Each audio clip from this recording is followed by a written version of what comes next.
नागेन्द्रहराय त्रिलोचनाय भस्मांगनागाय महेश्वराय नित्याय शुद्धाय दिगंबराय तस्मै नकराय नमः शिवाय शरदिंदु समाकारे परब्रह्म स्वरूपिणी वासरा पीठ निलये सरस्वती नमस्तुते विठ्ठला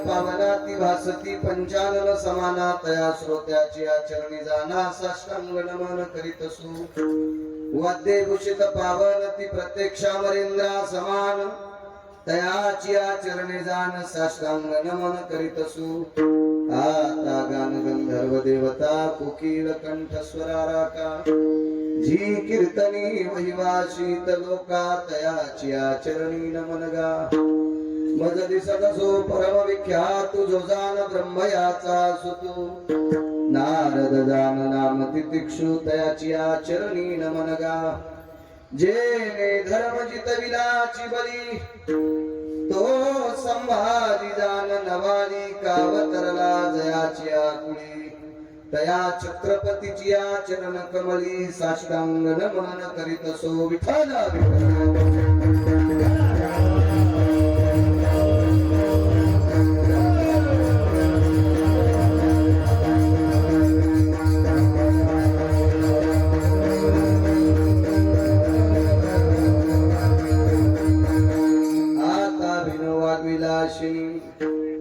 जे चातुर्यार्थ कला कामिनी ते श्री शारदा विश्वमोहिनी नमिलिमिया नदी दिव्य गोदा तटीचा विलासी सदा प्रिय जो सज्जना वैष्णवाशी जयावर्णिता प्रेमात्यंत चित्ता नमस्कार माझा श्री गुरु एकनाथा सर्व मंगल मांगल्ये शिवे सर्वार्थ साधिके शरण्ये त्र्यंबके गौरी नारायणी नमस्तुते त्वादि माया जगदंबा भवानी कुलस्वामिनी अम्बा माया जगदंबा त्वादि माया जगदंबा भवानी कुलस्वामिनी अम्बा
मस्तक चरणे ठेवितसे तोरी वसांडली आपुली परिसे नेनो शिव कैसे लोखंडासे प्रस्तुत प्राप्त प्रसंग निवडलेला अभंग विश्वमान्य विश्वभूषण विश्वाधिकार विश्वप्रिय चिन्मयी स्वरूप असणारे अधिकार संपन्न साधू श्रीमंत श्री जगद्गुरु तुकोबाराय यांचा प्राप्त प्रसंगी निवडलेला अभंग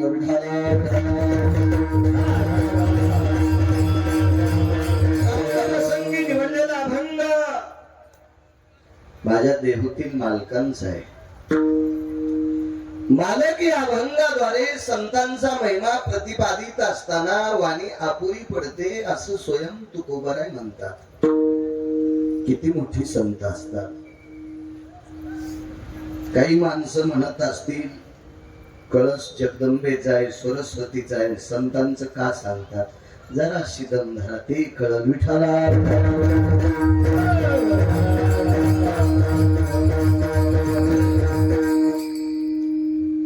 किती मोठी संत आहेत. की जेणेकरून तुकोबाराय सुद्धा म्हणतात माझी वाणी अपुरी पडते.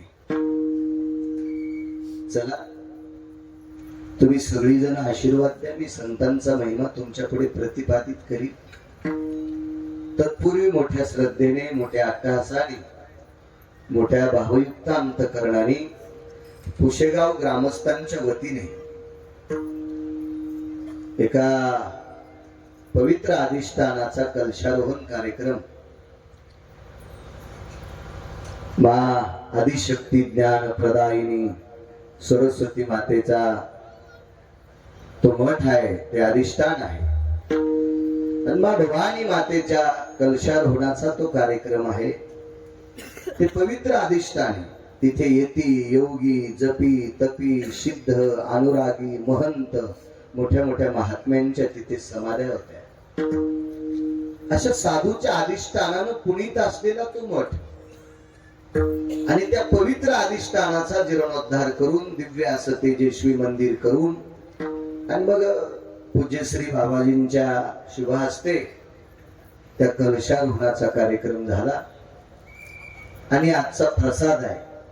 त्या प्रसादाच्या निमित्त माझ्यासारख्या सर्वसामान्य अल्पज्ञानी व्यक्तीला तुम्हा गावकऱ्यांच्या वतीने गावात पुशेगाव नगरीतील जेवढ्या आडनावाची मंडळी असतील तेवढ्यांना कोटी कोटी धन्यवाद. त्यांच्या वतीनं नामदेव फर्निचरचे सर्व आदरणीय विकासजी लाला तुम्हा गावकऱ्यांच्या वतीनं संपर्क करत होते.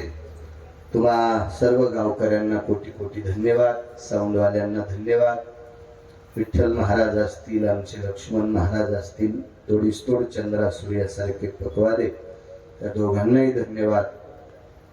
गाय नक्षत्रातल्या या परिसराला, आपल्या मराठवाड्याला लाभलेल्या बुलंद तोफी रामानंदजी ढाले गुरुजी असतील, आदरणीय पंढरीनाथ गुरुजी असतील, महाराज तथा याच परिसरातले आदरणीय देविदास महाराज, याच गावचे लोहगावकर महाराज आदी करून आणि विठ्ठल महाराजांच्या संस्थेचे विद्यार्थी सर्व कालही होते, आजही आहे. मस्तक माझा पायावरी या वारकरी संतांच्या दोन्ही तिन्ही चौकदार असतील आदी करून धर्मानाम पवित्रो धर्म संन्यासो पवित्र माझा अंतकरण आपल्या या पवित्र सनातनी संस्कृतीमध्ये ज्यांचं जीवन गोडस आहे, वासनेला विस्तू लावून, कामाला विस्तू लावून आपलं जीवन भीष्मतुल्य ज्यांनी अधिष्ठित ठेवलं, माझ्या पूज्य श्री आत्मानंद गुरुवर्यांच्या चरणी साष्टांग दंडवत करतो. मला कालही आठवण झाली बाबाजींची. धर्मनिरपेक्ष नामाची ज्यांनी फारशी साधना केली, शेवटपर्यंत रामकृष्ण नामाचा टाहो अंतकरणात त्यांच्या रक्ताच्या कणाकणातून उद्भवला, असे वैकुंठवासी समाधीधन श्री गुरु श्रीराम बाबा त्यांचे सुपुत्र सुद्धा आहेत. बाबांना सुद्धा मनपूर्वक प्रणाम करतो. उपस्थित बरीच महाराज मंडळी, मला नाव माहित नसल्यामुळे माफ करा. आदर पूज्य श्री दत्ता महाराज आहेत, आदरणीय विश्वनाथ महाराज आहेत, आदरणीय जे काही कोणी महात्मे असतील सर्व महात्म्यांच्या चरणी गिरगावकराचा नाक आणि कपाळ घासून प्रणाम. विठ्ठला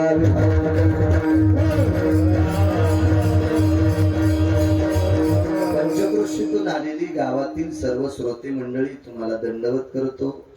शेतकरी राजा असेल त्यांनाही प्रणाम करतो. राजसत्तेतली बरीच माणसं आज आलेली आहेत, त्या राजसत्तेतल्या लोकांना सुद्धा प्रणाम करतोय. व्यापार सत्ता असेल, शैक्षणिक सत्ता असेल, या सर्व सत्तेतल्या लोकांना अरे त्याला घेत्या चक्र आली. बाहेर घ्या, बाहेर घ्या, बाहेर. संत श्री जगद्गुरु तुकोबाराय नमूद करतात की संत एवढी मोठी आहेत की त्यांचं वर्णन करत असताना माझी वाणी अपुरी पडते, एवढी मोठी संत आहेत. मा आदिशक्ती मातेच्या कलशाचा कलशरोहण तुम्ही कार्यक्रम करता, त्यानिमित्त प्रसाद आहे. आदिशक्ती मातेचा अधिकार किती मोठा आहे, किती नाविन्य आहे, किती मोठी शक्ती आहे या आदिशक्तीकडे. मर्यादा पुरुषोत्तम रामचंद्र राजा जनकाच्या नगरीत आले, मिथिलेत आले. मिथिलेत किती मोठी संत,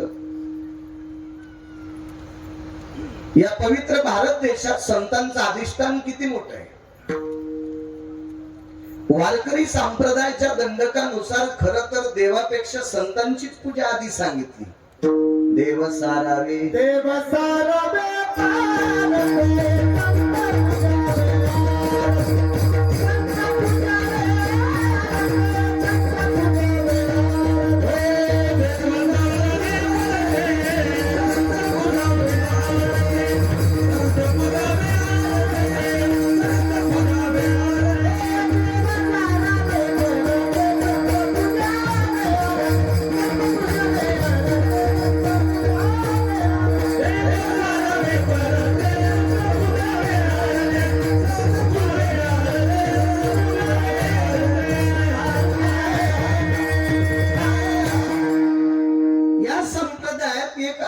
साधारण महत्व जर कोणाला असेल तर भारतीय संस्कृतीमध्ये संतांना आहे.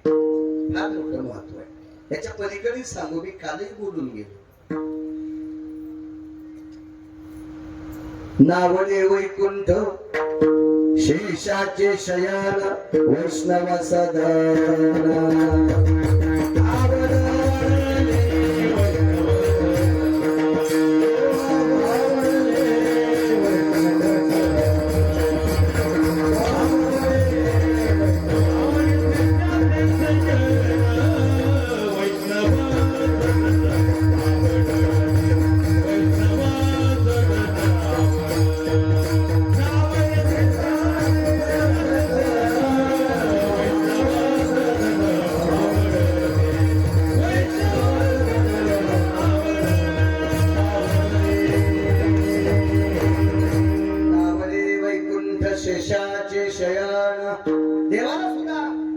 वैष्णव सदन आवडत वैष्णव सदन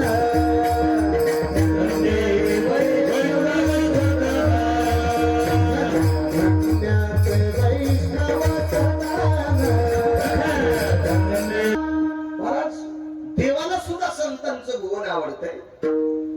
एक अनन्य साधारण महत्व या भारतीय संस्कृतीमध्ये संतांचं आहे. विश्वाचा मालक मिथिला नावाच्या नगरीत पोहोचले. स्वयंवर आहे सीता आई साहेबांचं, लक्ष्मी आई साहेबांचं स्वयंवर. सीता म्हणजे लक्ष्मी, लक्ष्मीचं स्वयंवर. राजा जनकाच्या खूपशा पुण्याईनं विदेही जनकाकडे लक्ष्मी आरूढ झाल्या, प्रगट झाल्या. लक्ष्मीने त्यांच्याकडे जन्म घेतला.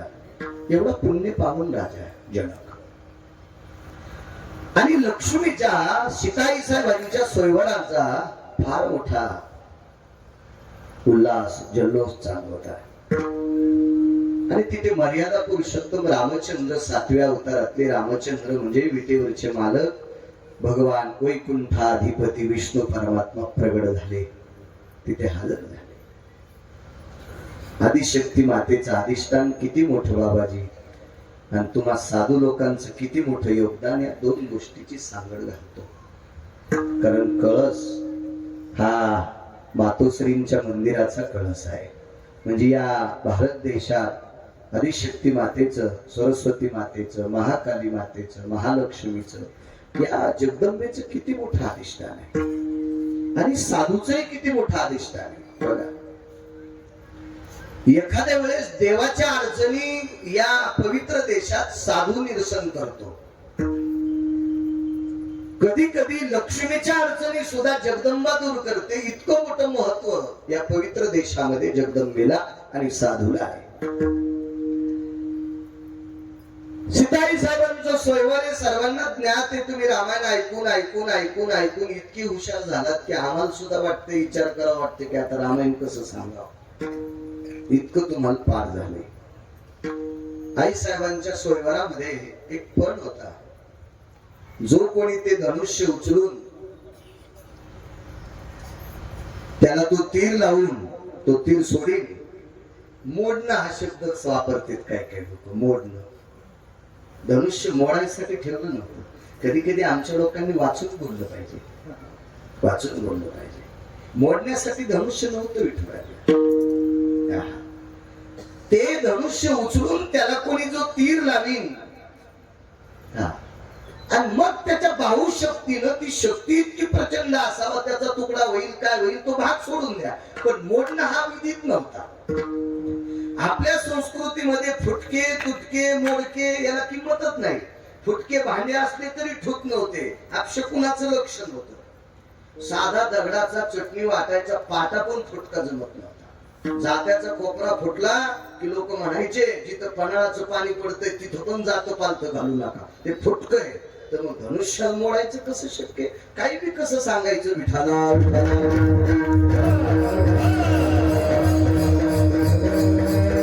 धनुष्य जो कोणी कोदंड उचलीन त्याला लक्ष्मी मार घाली. आता जरा जरा शिकलेल्या, नोकरीला असलेल्या, जरा रंगारंगानं चापड्या चोपड्या असलेल्या नवरीला इतकी किंमत आहे, तर लक्ष्मीला किती किंमत असेल? लक्ष्मी आवडत नाही असं माणसानं हातवरी करा. लक्ष्मी आहे का असं माणूस? लक्ष्मी आवडत नाही. मला आतापर्यंत औषधाला सापडला नाही माणूस, आणि मला ज्या दिवशी सापडन त्या दिवशी त्याच्या बुटाचं मंदिर बांधीन मी. लक्ष्मी आवडत नाही, सापडच नाही ना. सापड लक्ष्मीच्या विरोधात गप्पा करणारे कितीतरी टचके सापडले विठाला.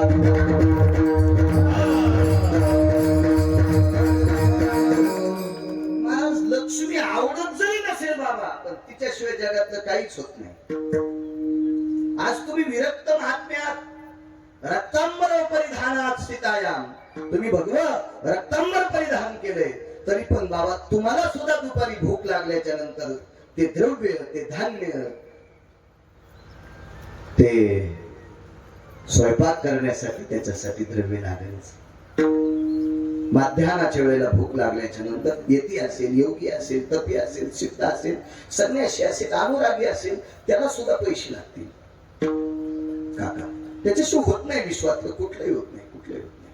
लोकलज्जा निवारणार्थम तथा अंबरास्तते वचः. प्रत्येकाच्या शरीराला काय काय ठिकाणी ते विश्वातल्या प्रत्येक व्यक्तीला माहिती आहे, पण लोकलज्जा निवारणार्थ बाबाजी हे वस्त्र सुद्धा विकतच घ्यावं लागतंय विठाला.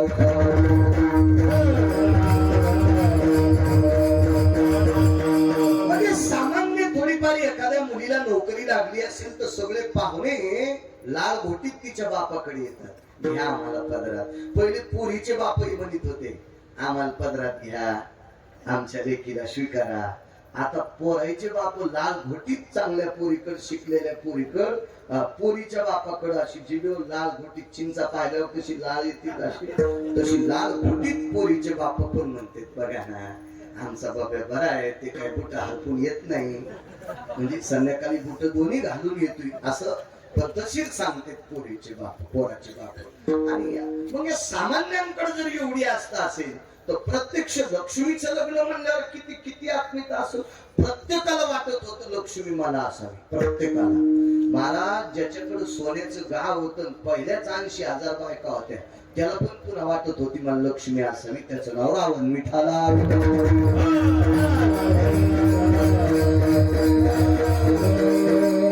संपत्ती असली पाहिजे आणि असावी सुद्धा. अर्थ नावाचा पुरुषार्थ सांगितला. 4 पुरुषार्थापैकी एक पुरुषार्थ आहे अर्थ नावाचा पुरुषार्थ. एक सांगू का तुम्हाला? मला असं वाटतं पैशाच्या विरोधात कानपिचके हाणणाऱ्याने जर पुराण वाचले पाहिजे. बाप जर मेला असेल ना तर 10व्याच्या दिवशी पिंड पाडीत असते. पिंड पिंड पुढे पुढे सारखा जरा जरा पिंड पाडत असते. देवबाप्पा त्या पिंडावर जर दक्षिणा नाही ठेवली तर ते पिंडाचा विधी पूर्ण होईल का? नाही. मग बापाला मोक्ष मिळेल का? नाही. त्याच्यासाठी त्या काळात कमी पण असतील तरी तितके पण रुपये, हिरण्य मुद्रा जाऊ द्या, सुवर्ण मुद्रा जाऊ द्या, ही फक्त आपल्या मंत्रातच असते. हिरण्य मुद्राम समर्पयामी हेम पुष्पम. आता सोन्याची फुलं का पाहिली, पण आपण मंत्रात म्हणतो, ताकद येते वेद मंत्रामध्ये. पण पूर्वीच्या काळात एक आदला का होत नाही पाण्यात बुडून त्या पिंडावर ठेवत होते, त्यावेळेला मोक्षाला आरूढ अधिष्ठान प्राप्त होत होतं. म्हणजे पैशाच्या विरोधात गप्पा करणाऱ्यानं जरा भानावर आलं पाहिजे विठाला.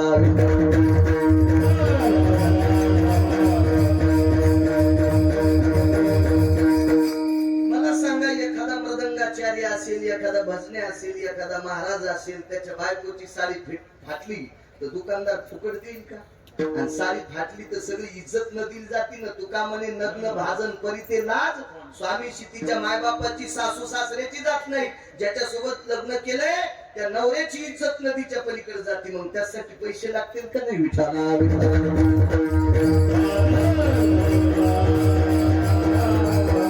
या पैशासाठी प्रत्येक बेजार आहे. आणि त्या पैशाची मालकीने लक्ष्मी. लक्ष्मी आणि लक्ष्मी कोणाला नको वाटते? चित्रातली आवडती. चित्रातली मार्गशीर्ष महिन्यात किती बेजार. गजांत लक्ष्मी. गजांत. हत्तीच्या सोंडेत 2 मडके असते बाबा. मधात लक्ष्मी कमळाच्या फुलावर उभी. दोन्ही कुण 2 हत्तीचे तोंड. त्या सोंडीत मडके, त्याच्यातून बिस्किट पडते सोन्याची. तिला गजांत लक्ष्मी म्हणायचं. गजांत लक्ष्मी. अशी कमला, विमला, वज्रेश्वरी, कामेश्वरी, प्राणेश्वरी. आता त्या हवनात तुम्ही ऐकलंच असेल. आता मी डबल त्याचं रिव्हिजन कशाला विठाला?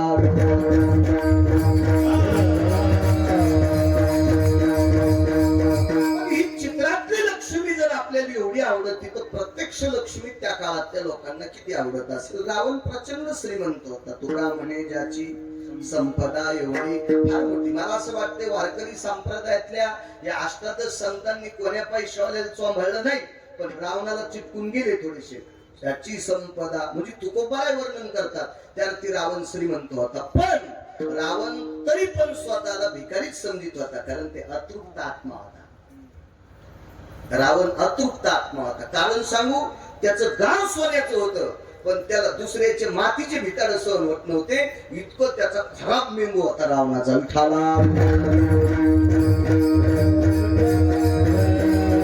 रावणाला काही ठिकाणी मी फार मोठा म्हणतो, कारण रावण प्रचंड विद्वान होता.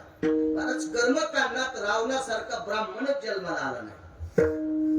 इतकी त्याच्या जिभेवर सरस्वतीची पकड होती. अधिष्ठान होतं सरस्वती मातेचं.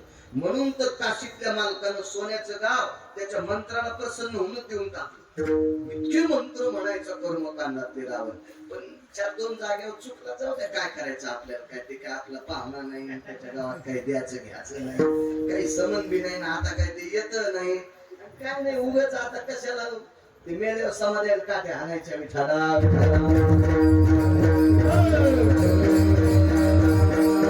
पण दुसऱ्याचं खपत नाही. याला म्हणायचं अतृप्त आत्मा. अतृप्त आत्मा रावण होता. आणि रावणाला एवढा असूनही लक्ष्मी आवडत होती. आणि त्या स्वयंवरामध्ये धनुष्य उचलायची ताकद फक्त रावणात होती. इतकं मात्र लक्षात ठेवा. काय त्यांचा महिमा. साधू किती मोठे आहेत हे सांगतो. काय वानू आता. आणि ज्या आदिशक्ती मातेचा कळस करतो ती आदिशक्ती किती अधिकारी, ते 2 महत्व या उदाहरणात देतोय. विठाला रावण 1 नंबरच्या खुर्चीवर धनुष्य उचलायला. राजे महाराजे 56 देशाचे राजे आले. आणि बाबाजी तुमच्या सारख्या महात्म्यासोबत मर्यादा पुरुषोत्तम रामचंद्र आणि शेषशाही लक्ष्मणजी त्या स्वयंवरात आले. खर तर त्या स्वयंवराच्या मंडपात ही 2 आल्याच्या नंतरच प्रकाश पडला. तेजाचा प्रकाश. कारण सूर्यवंशातला राजा आहे. प्राण जाय परी वचन न जाई. जीव गेला तरी हरकत नाही, पण खोट बोलायचं नाही. अशा वंशातला राजा, शिवाय तो देव आहे, विश्वाचा बाप आहे. त्या मंडपामध्ये असं प्रसन्नतेचं वातावरण निर्माण झालं. सगळी जण येती योगी जपी तपी सिद्ध पाहत होते. दशरथ नंदन आलेले, आज राजाचे नातू आलेले, अयोध्येचे नरेशांचे सुपुत्र आलेले, असे सगळे मोठ्या प्रसन्नतेनं पाहत होते. रावणाच्या पोटात डब्बा उठला आणि रावण म्हणला ते मुहूर्त विहूर्त सगळं चुलीत गेलं. मला पटकन धनुष्य उचलायचं आणि आपण आपली लक्ष्मी घेऊन निघून जायचं. आता रावणाच्या पुढे मला असं वाटते राजा जनकाचंही चलत नसावा. रावण फार मोठा रावण होता. श्रीमंत रावण होता. मोठा रावण होता. प्रचंड सेना, पैसा, आदला, सगळ्या काही गोष्टी त्याच्याकडे होत्या. आणि आजही मोठ्या लोकांना किंमतच असते. किंमत असते. तुमच्या राजकारणात भया पैसा संपल्यावर कोणी विचारित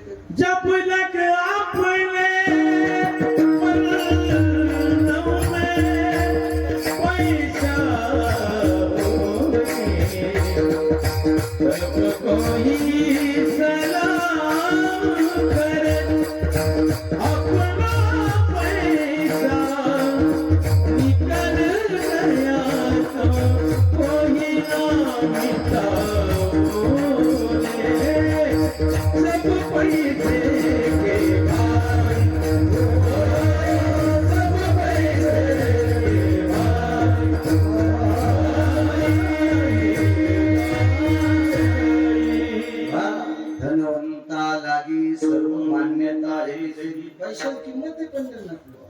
पाहुणे रावणे पण पत्रिका देत नाही. आपलं वाजल्यावर इतके भिकारचोट पाहुणे असते. आपलं वाजल्यावर पत्रिका देत नाहीत. ते मोठे नंबर 1 ची चालू आणि उचले पाहुणे असते. पैसे असले की सगळे पाहुणे नालायक का असं पाहुणा पण याच्यावर पाहिजे यावर का आशीर्वाद द्या द्या हो यांना अक्षदा टाकल्यावर त्या पुरी 21 पोरं होते. विठाला विठाला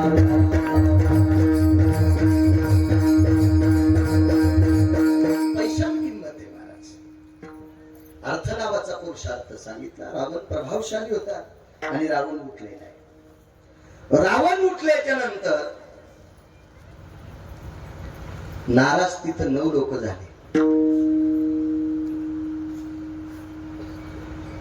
पुरुषापैकी 9 लोक नाराज झाले आणि स्त्रियापैकी 6 स्त्रिया नाराज झाल्या. त्याच्यात एक जनक राजाची पत्नी 6 पैकी आणि एक प्रत्यक्ष लक्ष्मी विकास. दोघी जणी नाराज. बाकीचे घरी गेल्यावर पहा सगळ्या गोळ्या एकट्या घेतल्यावर रिएक्शन येत असते. 6 महिला नाराज झाल्या बाबाजी आणि 9 पुरुष नाराज झाले की रावण उठला आणि रावण धनुष्य उचलणार आहे. आणि रावणाच्या व्यतिरिक्त लक्ष्मी कोणाला मिळणार नाही. ही काळ्या दगडावरची पांढरी देव होती. लोक म्हणते रावणाला धनुष्य उचलत नव्हतं. हेलपटवाणी नको बोलत जाऊ. वाचून सांगायचं. अशी 100-200 धनुष्य भिरभिऱ्यावानी फिरवायची ताकद होती बाबा भिरभिऱ्यासारखी. कारण धनुष्य हे शिवजींचं होतं. त्याला त्र्यंबक धनुष्य नाव म्हणतात. शिवजी शक्यतो धनुष्य वापरत नव्हते पण होते त्यांच्याकडे त्र्यंबक धनुष्य. आणि शिवजी ते धनुष्य खांद्याला अडकवायचे. म्हणजे धनुष्य किती जड असेल कल्पना करा. पण ते धनुष्य त्याचं वजन सांभाळायची ताकद शिवजीत होती. आणि ते धनुष्य खांद्याला अडकून शिवजी नंदीवर बसायचे आणि नंदी कैलासावर फिरायचे. म्हणजे नंदी शंकर आणि धनुष्य तिघांचं वजन कैलास सहन करत होता. आणि कैलासा सहज चौघाला रावणानं लखलख हालिलं. त्या अर्थी रावण किती शक्तिशाली असेल कल्पना करा. आणि एक तर धनुष्य काय झालं त्या लोक एवढा प्रभावशाली रावण. धनुष्य उचलणार होतं पण का उचललं नाही. रावणाला सीताईचा का भेटल्या नाही. मर्यादा पुरुषोत्तम रामचंद्रांनाच लक्ष्मी का भेटली याचं कारण आहे का तुम्ही. म्हणजे आपल्याकडे याचं उत्तर मिळतंय आणि आदिशक्ती मातेचाही तेजाचा पुरावा मिळतो. विठाला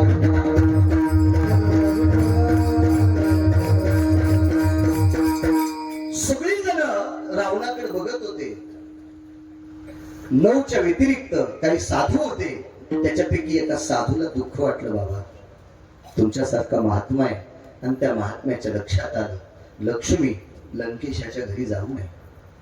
ते महात्मा होते 4 ब्रह्म आहेत. त्यापैकी एक शुकयाज्ञवल्क दत्त कपिल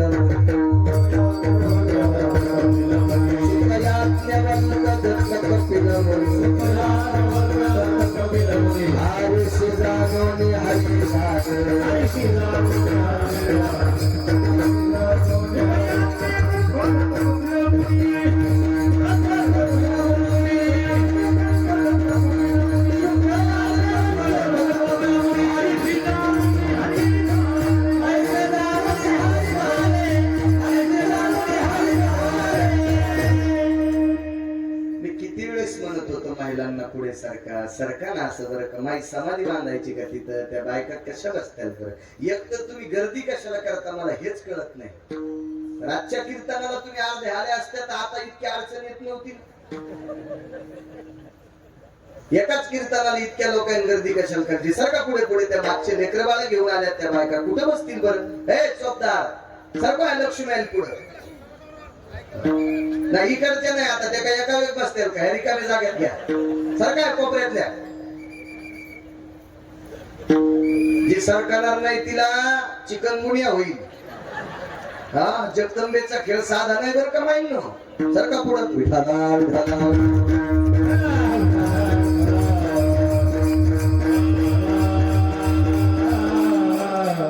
शुकयाज्ञवल्क दत्त कपिल मुनी. 4 ब्रह्मवेत्ते गुरुजी. त्याच्यापैकी एक ब्रह्मवेत्ता जनक आपला याज्ञवल्क. अधिकारी महात्मा आहे. महर्षी याज्ञवल्क्यांनी पाहिलं ही जगज्जननी सीताई साहेब रावणाकडे शोभत नाही. किंवा रावणाला सांभाळायची योग्यता नाही आणि आईसाहेब रावणाला मिळू नये, मग करावं काय? त्यावेळेला महर्षी याज्ञवल्क्यानं तुमच्यासारख्या साधूनी बाबाजी सीताई साहेबांच्या मुख चंद्रमाकडे बघितलं, आई साहेबांनी साधूकडे बघितलं आणि डोळ्याच्या कडा ओल्या झाल्या. प्रभू गुरुदेव, काय अवस्था आहे, मला हे 10 तोंडाचा पती भेटणार? नकोय मला, नकोय मला, नकोय. महर्षी याज्ञवल्क्यांच्या चरणावर साष्टांग दंडवत घातला आणि गुरुजींनी सांगितलं, सीते, तुला जर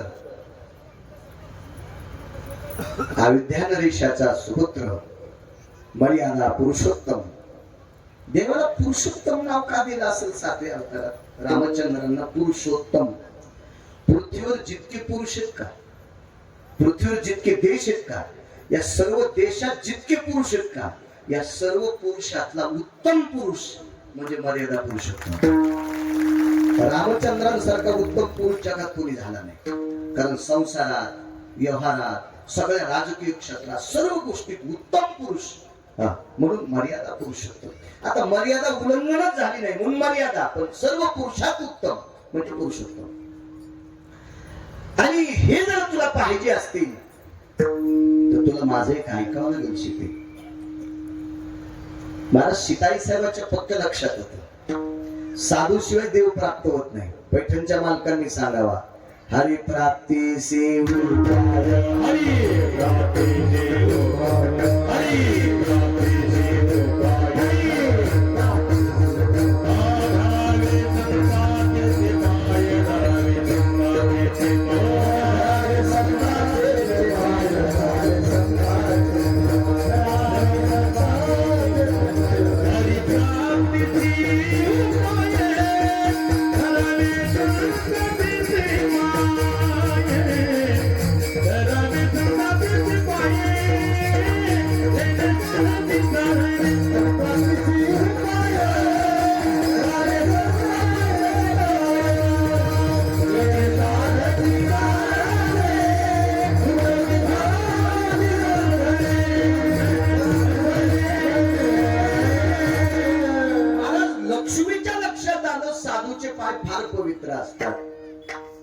देवाच्या प्राप्ती करता संतांच्या पायाची अत्यंत गरज आहे. देव तसा सापडतच नाही, सापडत नाही. संत दर्शनी हा लाभ, संत